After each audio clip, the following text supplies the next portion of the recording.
Hey friends, today we're talking about bokeh. Recently, I had a friend come to me and say, my camera will not shoot bokeh and I don't know what's wrong. So I told her it's not her camera. So I'm going to address how you can get this kind of look with multiple different lenses. So we're going to shoot today with a Canon, let's see if we can get it in there, a 40 millimeter. This is a 2.8 lens. It's a macro. This lens is only about $150, so it's really affordable. We're not talking about crazy gear today. Next, we are going to shoot with this 85 millimeter. This is a 1.8 lens.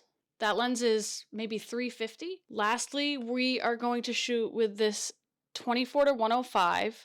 This is a zoom lens, and this is probably the most affordable sort of L lens that you can get. I think it's around $700, maybe $800, which is very affordable for an L lens. But I chose this because it's an f4, okay? So it's not typically a lens that you would think of using for bokeh. So that way I can show you something that might be a little closer to something that's in a kit with like a Canon Rebel that people who are asking this question might be shooting with.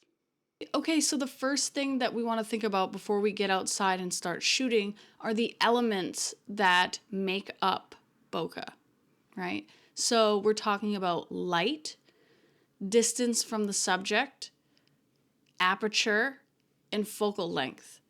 So we want to keep these things in mind. It's not about your camera. It's about how you use the lens and where you are in relation to your subject. One of the ways that people create bokeh is by using light, sometimes ambient light, light bulbs, or neon lights in the background to create bulbs in different shapes of color that make a really interesting background. This is achieved by having the background or those lights far from your subject and having your subject closer to the camera. Keep that in mind, that it's not always about ambient, cool, flashy lights in the background, creating those globes of bokeh. It's about proper exposure and the best situation to put yourself in to create the bokeh. Probably one of the biggest problems that people have when they're trying to create bokeh and they don't know how is the distance the subject is from the camera in the background. Every photo that has a shallow depth of field has bokeh. So you have to ask yourself, what exactly is it that you are looking for when you say that you want bokeh? Because sometimes it's simply just the depth of field. If your subject is close to the camera and you're shooting at an aperture of 1.8, everything in the background is going to be blurred, and this is bokeh.